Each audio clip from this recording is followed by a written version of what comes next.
कालसर्प जोग भेदरे कुलिक कालसर्प जोग बोली गोटे जोग रही जहाँ सृष्टि होता है।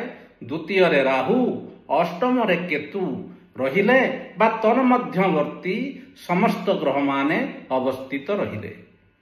यार अनेक किछि लक्षण विलक्षण थिले मध्य मु आपणको कहूछि किछोटी लक्षण ताहा आपण जानि रखिबा निहाती आवश्यक। प्रथमतः पत्नीटी ईर्षाळु अल्पज्ञानी संदेही अविश्वासी होइथाए। एहीपरि पत्नी को नहीं आपण जीवन यापन करिवे। पुत्र अवज्ञाकारी दुष्ट निजर मनमानी करिवार यथेष्ट देखा जाइथाए। 3 नंबर शरीर रे रोग मृताशय रोग धातु क्षीणता परी रोग बा गुप्त रोग जहाँ कह जाए ताहा सृष्टि होता है।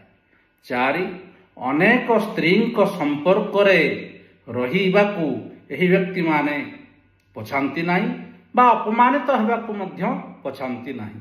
सेहीपरि पितांकर अल्प बयस रे मृत्यु होता है। कुटुंबीय माने सदाबले शत्रुता आचरण करिथांती। आर्थिक संकट सदाबले लागि रहिता है। परिश्रम परे मध्य दरिद्रता पाख छाड़े नाई माने आय कम व्यय अधिक होता है। यही कुलिक कालसर्प जोग।